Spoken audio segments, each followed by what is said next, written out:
আসসালামু আলাইকুম সবাইকে। আজকের ভিডিওতে দেখবেন কোন ধরনের লোকেরা জান্নাত পাওয়ার পরেও জান্নাতে যেতে পারবে না। জানতে চাইলে দেখতে থাকুন আজকের ভিডিওটি। কিয়ামতের দিন সব ফয়সালা হয়ে যাওয়ার পর কিছু মানুষ জান্নাত পাবে, কিন্তু জান্নাতে যেতে পারবে না।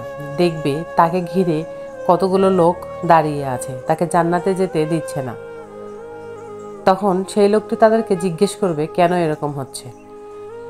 তার কারণ আমরা পৃথিবীতে যখন বেঁচে ছিলাম তখন রাস্তাঘাটে চেনা অচেনা অনেক মানুষের সঙ্গে আমাদের দেখা সাক্ষাৎ হয়। অনেক সময় আমরা কারোর সাথে দুর্ব্যবহার করে ফেলি। হয়তো এমন কোনো মানুষ আছে তার কাছ থেকে আমি হয়তো বা কোনো টাকা ধার নিয়েছি, দেওয়ার কথা মনে নাই, ভুলে গেছি। তখন ওই সব লোকেরা ওই জান্নাতি ব্যক্তিকে জান্নাতে যেতে দিবে না। বলবে আমাদের পাওনা তুমি আগে দাও, তারপরে জান্নাতে যাও। এখান থেকে পরিত্রাণ পাওয়ার উপায় কি? উপায় অবশ্যই আছে।